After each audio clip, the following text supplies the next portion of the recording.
Welcome to the Right Time Podcast. The Right Time with Bomani Jones. Ladies and gentlemen, welcome to The Right Time. My name is Bomani Jones. Thanks for listening on ESPN Radio and the ESPN app. We are presented by Progressive Insurance. You can send us a tweet at the 1-800-Flowers.com Twitter feed. That is at Bomani_Jones. So I try to get off work as quick as I can so I can get home and watch the NBA draft, right? But I actually wound up with an experience that was a little bit better than watching the NBA draft, and that was listening to the NBA draft on ESPN Radio. And I'm being dead serious about this, by the way. Like, if you have never listened to the draft on the radio or consumed the draft on ESPN Radio, it's legitimately a great broadcast. The reason is they don't have to worry about all this television stuff, right? Like television, they got to break in and show you all these highlights and stuff like that. On the radio, they're getting in, they're talking about it. Then after that, they're getting the draft picks, right? So like the draft picks are there. They're sitting down. They're doing kind of longer interviews and all this stuff. So, no, I thought it was a really good broadcast. But as I sit down, the homie Mark Stein gets on, and Mark Stein is like, yeah, so there's a big deal that the Timberwolves and the Bulls are working on for Jimmy Butler. And we had Jeff Goodman on the show yesterday, and he's like, I really wouldn't bet on there being a trade with Jimmy Butler and the Bulls because you got to remember Tom Thibodeau and Gar Forman hate each other. But apparently somehow they were able to find enough peace to work it out where Jimmy Butler is going to Minnesota. On the other side, Zach LaVine coming off an ACL tear, Chris Dunn coming off a disappointing rookie season, and the number 7 pick that turned into the dude Markkanen that played for Arizona, who I think was nice, right? Like, I'm not going to pretend like I watched a whole lot of college basketball this year, but I saw him, and I found him to be an impressive player. I actually think that this is kind of a trade that's good for both teams. We'll talk about what happened with the Bulls next segment, but look at that. Minnesota looked up and was just like, all right, got enough kids. All right, we have just enough kids. Now we can go on and move toward the future with a grown-up, except the grown-up is 27 years old, right? Like, it's not as though they went and got an old player to add some experience to the Timberwolves. They went and got a dude in his prime who in a lot of ways seems like the perfect fit for that roster. And what I mean by that is he's a Tibbs guy, right? He is a Tibbs guy. He is a guy with an understanding of what it is to play for Tom Thibodeau. What he also is somebody who's built to handle the grind that comes from playing for Tom Thibodeau. And that, I think, becomes important when you have all these young guys because, look, now you got a grown-up that's going to show you this is the way that we're supposed to do things. So, yeah, Wiggins been in the league, 3 years? Towns been in the league 2 years. I'm sure they got a taste of it, right? I don't think they're ignorant on this matter necessarily. However, Jimmy Butler being in town, okay, boom, now you guys have a star player. Andrew Wiggins one day will probably be a star player. Karl Towns will probably one day be a star player. Jimmy Butler, star player right now. And as you know, he's going to come in and play some defense, right? Like these are things that we know about him. Then you go back and remember Karl Towns' first year in the league. Flip Saunders before he passed away. Who did he sign to bring in to help this team get more grown? Kevin Garnett, right? And we've had Karl Towns on this show, and he talked about it was helpful to have Kevin Garnett there and what he brought to the team. But see, it's one thing to have Kevin Garnett like around age 40 being on the team. It's another for somebody to be bringing a similar type of intensity, not the same because Jimmy Butler isn't a crazy person and Kevin Garnett is, but that type of intensity and that type of guiding light for your team, yeah, I think you make that move to bring him in if you're Minnesota. And if you're Minnesota, I don't really know if they gave up that much for them. They gave up Zach LaVine, and I think they were trying to style Zach LaVine into a point guard of sorts. I don't know how exactly that was working, but you'd like to have Zach LaVine. You part with Zach LaVine if you're getting back Jimmy Butler, right? Chris Dunn didn't have a good season last year. People were very optimistic about Chris Dunn coming into the season, but didn't have a good season last year. He only got on the floor for 18 minutes a game. He only shot 38% from the floor. I don't think you stop yourself from giving that guy up. And the number 7 pick, like I think that Chicago did well with the number 7 pick, but that's a dude that you get at the number 7 pick. A piece at best. You get a piece. So you're giving up 2 pieces and one guy that we don't even know if he is a piece, and you get back one of the, 12, 15 best players in the NBA? I think you make that trade every time if you're Minnesota. Suddenly, if you're a Minnesota Timberwolves fan, you got a team worth watching, right? Like, not just watching, oh, man, what this is going to be down the line. You got a team worth watching right now. Right? Jimmy Butler, Karl Towns, and Andrew Wiggins. Yeah, I'll watch that team. Like, this is a playoff team. Now, I've seen the question raised, does this make Minnesota a contender in the West? Guys, there is one contender in the West. There are not two contenders in the West. There is one contender in the West. So, no, this does not make them the Golden State Warriors. But does it make them a playoff team in the West? I mean, I'd say probably, right? Like, assuming that you're going to get improvement from Wiggins, assuming you're going to get improvement from Karl Anthony Towns, you're adding Jimmy Butler. So the eighth seed last year was Portland. I feel like this team could be as good as Portland was. I mean, be as good as Portland. You think they could be as good as Memphis? I think they could be as good as Memphis. Oklahoma City is there in the 6. Like, I don't know, again, if this makes Minnesota a 50-win team, but I think it definitely puts Minnesota in a place where they win in the 40s. And if you're a Timberwolves fan, you're happy with that, right? All right, when's the last time? Let me go look at this right now in the full list. When's the last time that the Minnesota Timberwolves even got a whiff of mediocrity? Just a taste of mediocrity. Because I don't feel like they've had a great deal of experience with mediocrity. The Timberwolves have missed the playoffs in 13 straight seasons. Right. 13. That's what I'm saying. Like, I'm talking about just a whiff of the ochre. Okay, 2014, they won 40 games. That's the last time they had a whiff of that ochre. Since then, other than that year they won 40 games, Shannon, not a single season since 2005 where they won more than 33 games. Like, last year was the salad days, basically, of what they've been. Oh, yeah, you get Jimmy Butler, everything changes. Everything changes. Now, Tim Legler of ESPN did SportsCenter the night of the draft, and here's his concern that he has about Jimmy Butler being added to Andrew Wiggins and Karl Anthony Towns. This team made 7 threes a game last year. It was last in the NBA.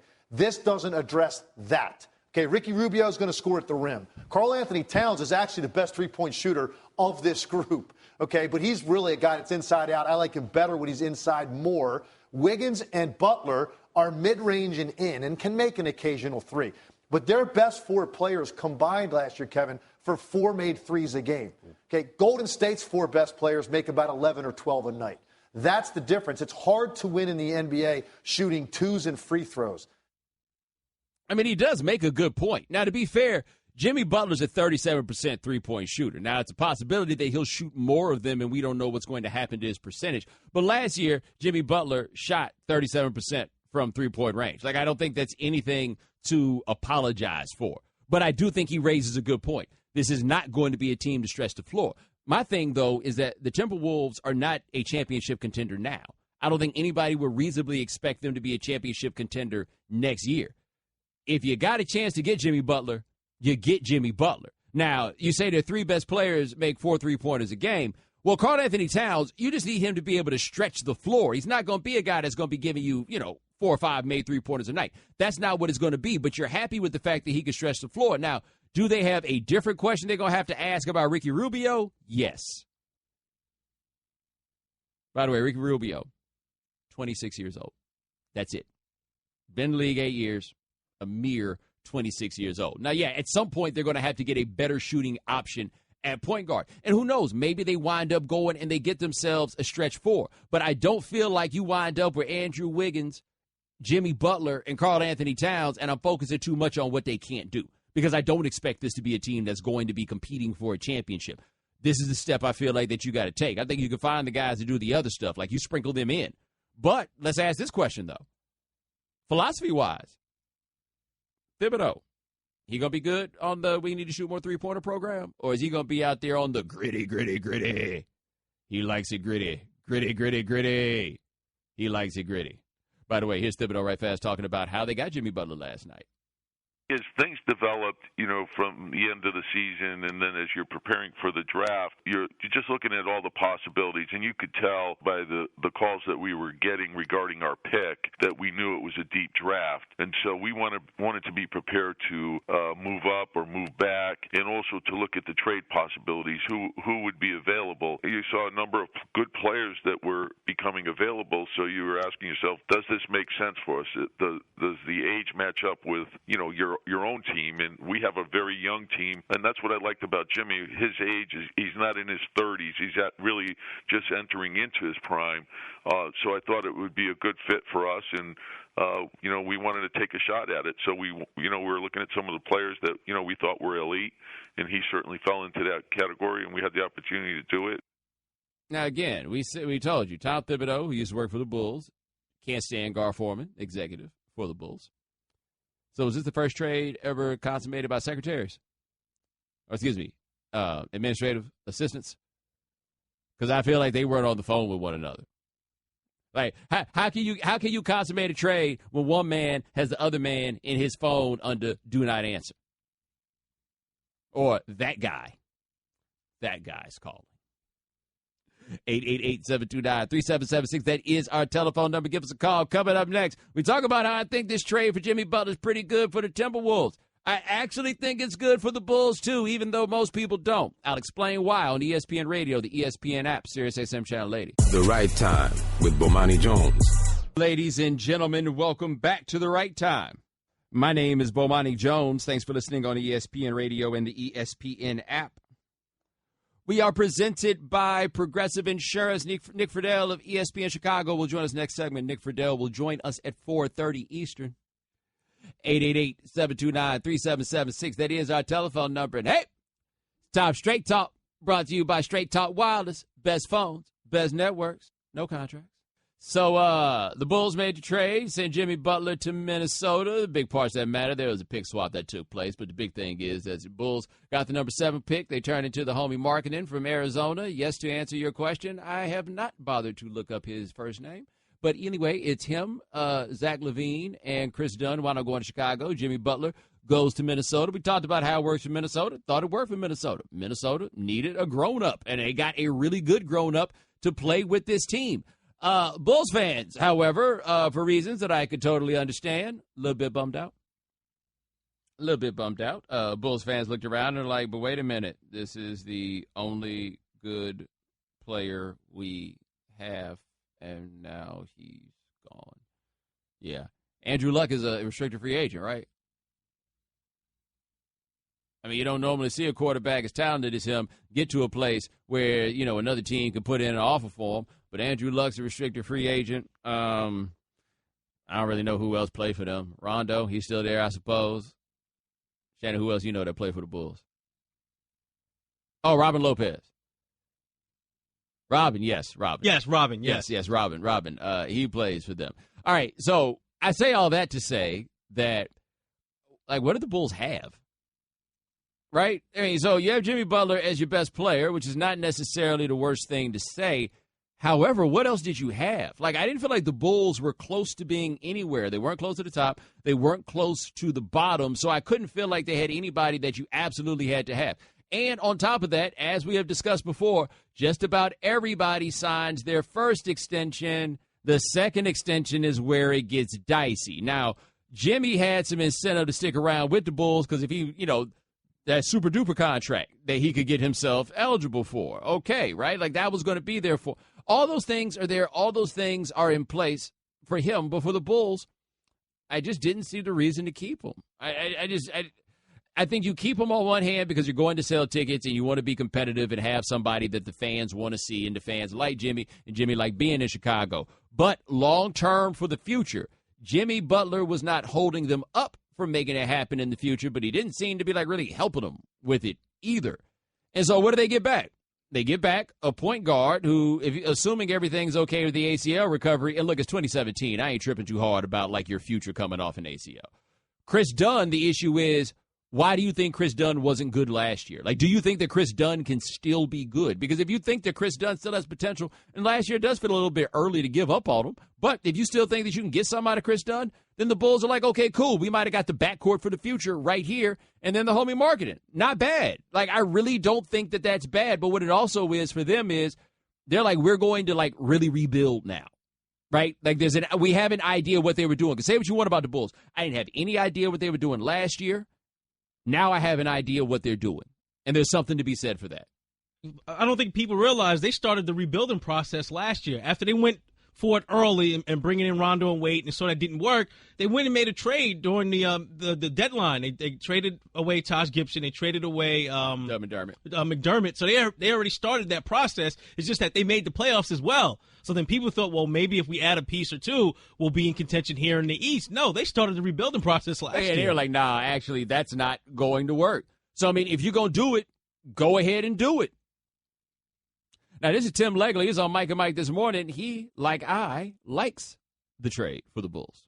People are going to complain about what Chicago got back. I think they got enough back. I really do. To think that you're going to get, a 25 and under star or budding star plus the pick plus maybe another pick, which is what people thought they were going to get back for him. If you don't think they called every team in the league trying to get something like that, they did. They ended up getting Chris Dunn, who, by the way, just a year ago, people were salivating to get Chris Dunn. Thibodeau was thrilled to have him fall into his lap last year. He didn't have a great rookie year, but now all of a sudden, Chris Dunn can't play? I don't buy how far we've come on Chris Dunn in a year. I still think the guy's got a bright future in the league. Levine is critical if he comes back from his knee injury. You now have a young starting backcourt to move forward and change your identity, which is what they're trying to do, and go younger. And you also pick up Markkanen, who by all accounts is a big-time shooter at that position. Yeah, man, I'm with it. I really don't think that this was bad for the Bulls. And I didn't see what they were getting by keeping Jimmy Butler. But if you go to the ESPN Radio Twitter account, that's at ESPN Radio, we have our question. Who won this trade? Is it Minnesota? Is it Chicago? Or that's not how trades work?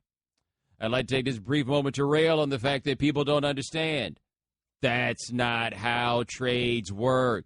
Either a trade works for a team or it doesn't, but a trade is not a contest. There isn't a winner or a loser of a trade. You can have two winners. You can have no winners. The great football example of a trade with no winners, the Robert Griffin trade for Washington, where the Rams didn't draft anybody worth a damn. It did not appear. And then, right? Everybody can win a trade. Nobody can win a trade. That's how this can go very often. But I feel like for me, on both sides, somebody came out of here with something. Straight Talk Wireless, nationwide coverage on America's largest and most dependable 4G LTE networks. All right, 888-729-3776. That's our telephone number. We were just talking about the Timberwolves. Let's go to Matt in New Mexico. Matt, thanks for calling the right time. Hey, Bo. Thanks for taking my call. Big fan. So I have a theory. I'm a Timberwolves fan myself.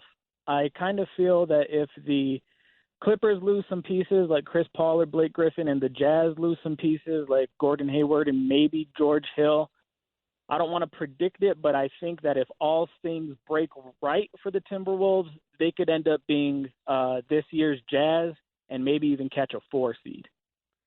I have to say, I am not in a position to say that you're wrong. And, Matt, I appreciate the call because that is an interesting thing to consider here with Utah. There's a good chance that Utah could lose Gordon Hayward. They would then wind up getting worse.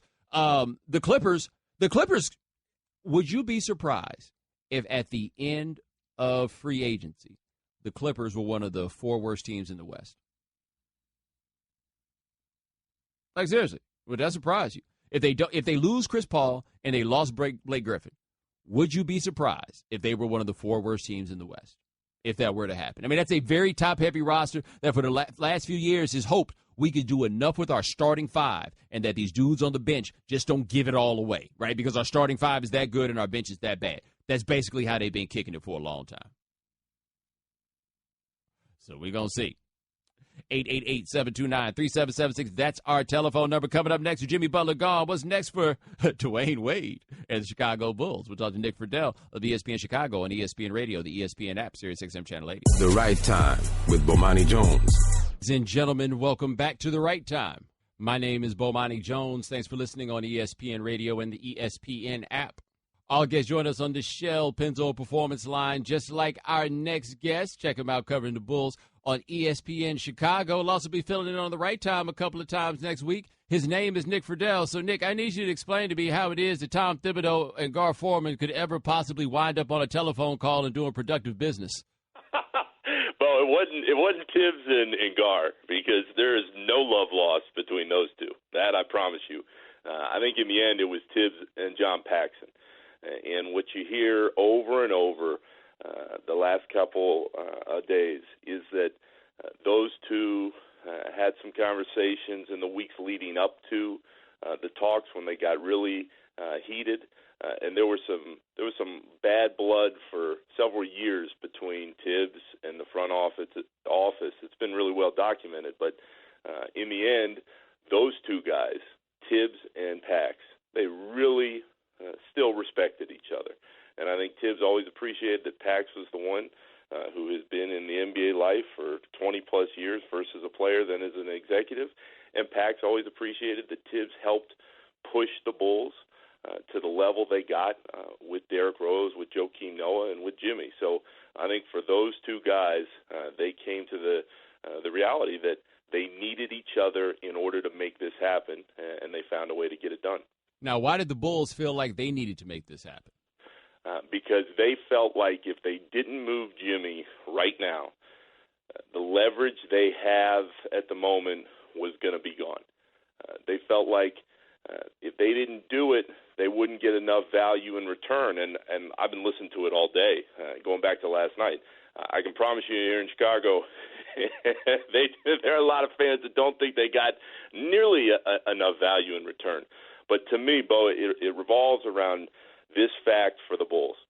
They were never comfortable with Jimmy as the face, with Jimmy as the guy that they were going to build around moving forward. And let's remember, he's still got 2 years left on this deal, which helped them make a move. But in 2 more years, he's going to be eligible for that exception, and that's worth $200+ million over 5 more years, at which point Jimmy will be 30 years old. So in the end, it just wasn't a fit for the organization because they didn't believe that Jimmy was ever going to be the guy that was going to be able to lead them to a title. And they knew that if they kept him, they were going to have to pay him like one of those guys who are able to do it. We're talking to Nick Friedell of ESPN Chicago, and I'm curious who they think that guy is because I think it raises a fair question about Jimmy Butler, but he is still one of the 10 or 12 best players in the NBA. Absolutely, and that's the problem for the Bulls is they don't know who that guy is, and that's the reality, and that's why I understand why fans are so upset. They should be, because the front office, what they're doing is they're saying, we want you guys to trust us. And, Bo, with what's happened with going back to the way they handled the Derrick Rose situation and then the Tibbs fallout and then selling Fred Hoiberg as this pace and space guru, except they didn't fill the roster with any pace and space players. You tell the fan base you want to go younger and more athletic, and then you sign Dwayne Wade and Rajon Rondo. I mean, fans have every right to question the moves that they're making. It's just that for the Bulls front office, for Paxson and Foreman, they watched the last couple seasons and they went, we don't want to be sitting here at 500 every year trying to scratch out the 8th seed in the playoffs. So from that perspective, I understand why they did it. Jimmy Butler is a hell of a player, and I think he's still got a couple more years of being one of the game's elite players. But again, to them, Jimmy was never going to be good enough. So what they decided was, we're going to take what we can get now, we're going to hope these draft picks pan out, and then we're going to see where we are in a few more years. And hopefully at that point also, LeBron James is not at the peak of his powers still in the Eastern Conference. All right, now Chris Dunn was involved in this trade. He was disappointing as a rookie. Is this a case where the Bulls think that they just had the formula with him, or are they just rolling the dice? It's both. Absolutely, it's both. They believe that he's better than what he showed. But, Bo, anybody who watched him last season knows it wasn't a pretty picture. It didn't look like he can shoot. And when you're 23 years old as a rookie and you can't shoot in this league, it is very difficult to get that skill rolling over the next few years. So I can promise you they still believe in his talent. They know, and just like Tom Thibodeau knows, that he still has it within him to turn his career around. I mean, hell, he's only been in there for a year, but he was a real key piece, and this was the same kind of deal that they were going after last year because they love this guy. So they are banking on not only Levine's need to be healthy after the ACL injury and Markkanen to be the shooter that Doug McDermott and Niko Mirotic were never able to be for this team, but they really believe that Chris Dunn can be the point guard of the future. But I'm laughing to myself thinking about it because they really believe that Cam Payne was ready to come in and play at the trade deadline last year, and Cam Payne looks like he's not even an NBA player at the moment. Thank you for saying his name, by the way, because I was trying to remember who in the world they got back in that trade. Last segment, I was just really sitting here like, damn, who'd the Bulls get? That's right, Cameron Payne was one of the guys that was in that trade. We're talking to Nick Friedell of ESPN.com on The Right Time. Now, with Fred Hoiberg being the coach, I think he's done that job so far to mixed reviews. Did the Bulls do the rare thing in the NBA where they picked the coach over the all-star player? No, I don't believe this had anything to do with Fred. I think this was more about the fit with Jimmy because as far as Fred goes, if we were popping all these guys with truth serum, the Bulls executives, they tell you that they just haven't really liked the job that Fred has done to this point. He seemed overwhelmed at times. He hasn't developed the younger players the way that they thought he could when they hired him. Now, Bo, I'd argue that the younger players in this case, the Denzel Valentines and Bobby Portises and Tony Snells before he got traded, I just don't think all those guys were that good. Jaren Grant, Michael Carter-Williams, etc. But as far as the Jimmy deal, I don't believe it had anything to do with Fred. It was always about we don't feel that Jimmy's the right match for us. Because, frankly, if Fred doesn't come out and produce a more competitive team in this sense of getting these younger prospects to look better on a nightly basis, I don't believe Fred's going to be here a year from now when you and I are talking. So Fred has to show that he can develop these guys and play the type of offense that they've always wanted to see running up and down the floor. I mean, 2 years into this thing, I don't know what the hell kind of offense they run on a regular basis, and I watch it every day. So I think there's a lot of pressure on Fred, but I don't think that Fred and his future was tied to Jimmy and his in Chicago. All right, last question for Nick Friedell of ESPN.com. Has anyone talked to Dwayne Wade about all of this? Nobody has gotten through to Dwayne himself, but at least as far as the Bulls are concerned, Bo, they know that Dwayne is somewhere and he's counting his money because in the end, that is all this was about for Dwayne. And look, at this point in his career, I'm not going to sit there and fault him. He negotiated the deal, he and his agent. The Bulls signed off on it. It's not his fault the Bulls are blowing this thing up, and it's not his fault the Bulls haven't put the right pieces around to make this roster successful. But, I mean, Dwayne talked earlier in the year in January saying, I don't want to go through a rebuild. I want to go where Jimmy goes. I don't want to play with a bunch of 21-year-olds. That was all BS. It was only about the money, and now he's going to have to wear it for at least the next few months before the trade deadline next season. All right, that's Nick Friedell, ESPN.com, covers the Chicago Bulls. He'll also be filling in on The Right Time a couple of days next week while I'm out. Thanks so much, my man. I appreciate it. All right, you got it, buddy. All right, now ESPN Radio is presented by Progressive Insurance. Last year, over 3 million drivers switched to Progressive. Call or click today and find out if you can save. The Right Time with Bomani Jones. Ladies and gentlemen, welcome back to The Right Time. My name is Bomani Jones. Thanks for listening on ESPN Radio and the ESPN app. All guests join us on the Shell Pennzoil Performance Line. Thanks to Nick Friedell of ESPN Chicago for joining us last segment. Amin El-Hassan of ESPN will join us in the 5 o'clock Eastern hour. Remember, if you miss anything live, check out the Right Time podcast available on the ESPN app. Tune in tomorrow as the Cardinals host the Pirates, presented by Firestone Tires. Coverage begins at 6 p.m. Eastern on ESPN Radio, ESPNRadio.com, and the ESPN app. 888-729-3776. That is our telephone number. It's kind of funny. We were just talking during the break about the Bulls getting Chris Dunn and getting Zach LaVine. How many point guards y'all need? Right? So we got Michael Carter-Williams. Which Grant they got?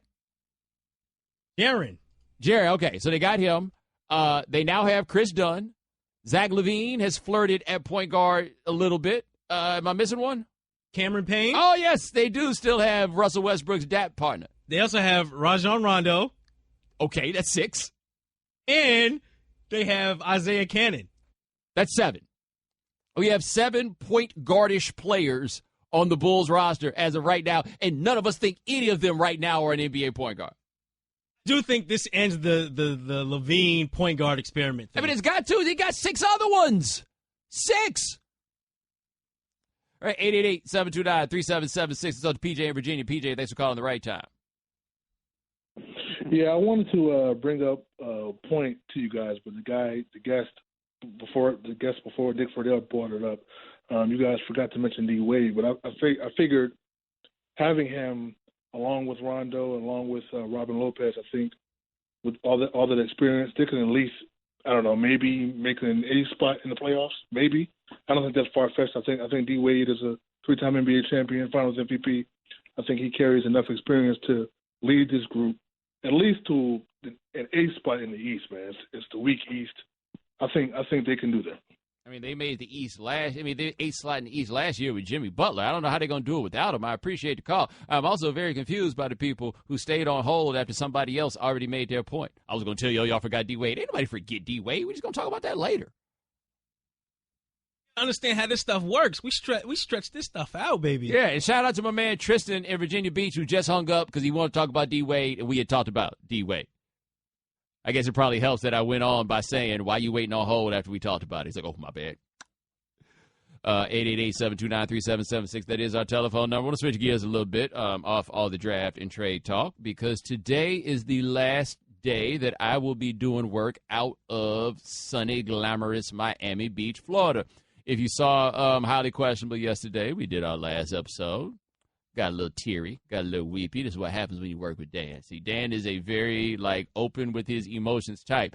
Not really, right? So, I'm walking up to work the whole way knowing, oh, man, there's going to be crying. And there's going to be crying because Dan is going to be crying. And then they did, a real touching sort of montage of different moments, and we just kind of, said how he felt about the whole time and everything else. And I always joke about living in Miami that it's a trip because it's not the smart thing to do, right? Moving here is not something you do because it's a great idea. It's typically something you do because you think it's going to be fun. For me, it wound up being a career-altering, life-changing sort of thing that was, fantastic and wonderful. But I wanted to talk about something about Highly Questionable as a television show that I found to be very interesting, which is, look, man, we're in the mass production business here. And generally, if you mass produce something, it's hard to get people to have a real emotional sort of attachment to it. I do this radio show now on national radio. I've done local radio and I've done satellite radio before. The hardest thing about doing it nationally is to get that emotional connection with the audience because we're trying to send it out to so many people. It's just not an easy thing to do. I was so blown away by how many people yesterday were sending me things saying how that last episode with me on Highly Questionable was a really touching thing and talking about how they were getting text messages sent back and forth with their parents and talking about watching it with their children and everything. And, I am, sincerely proud to have been associated with a program that, even if it's only 5 people that loved it, but people who seem to, really love it and in large part seem to love it because they felt a connection to the connection that I had with the people that I was on television with, And so if you have shared in what we did in that way, right? If you've experienced it with that degree of intimacy that's close to the intimacy that we had in putting the show together, I thank you for giving us that little piece of yourself, right? It's not it's something that you couldn't take back necessarily, but you lent something to us, right? You lent that level of comfort that you had, and you gave us your time and attention. And I personally appreciate that in a really, deep and serious way. And I mentioned this on television when we talked about this yesterday on the last episode I did on Highly Questionable. This is something I think is very important. And I say a thank you to Dan Le Batard. And I think that seems to be an obvious point for people to say, right? Because, you look at Dan as being kind of the boss of these surroundings, and then you got on. And so it's oh, thank you for that. No, man, it's really not quite that simple. You got to stop and think about this, man. I've worked in television or media for a very, very long time, and it's a very, very territorial business.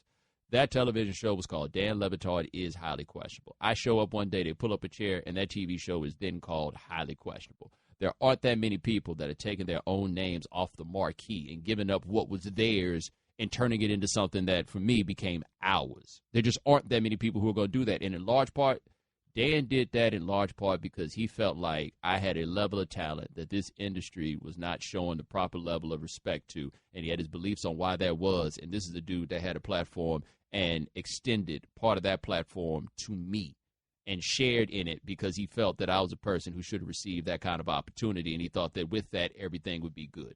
And then after that, man, We did a lot of winning, man. Dan did a lot of winning. I did a lot of winning. And for somebody who never had a job for 2 consecutive years, those were the best 4 professional years that I have ever had. I thank him. I thank you. And we move on to what's next. All right, coming up next, your man Paul George out of Indiana. Their executives are salty. Why you salty, bro? Thanks for listening to the Right Time Podcast. Please come back Monday for more. And don't forget to listen to The Right Time with Bomani Jones from 4 p.m. to 7 Eastern on ESPN Radio and the ESPN app. You're listening to Love Advice with Leanne. Caller, you're on the air. Hi, Leanne. Longtime listener, first-time caller. Why, in your professional opinion, do you never take my calls off the air? Is this Carl? Yep, it's Carl.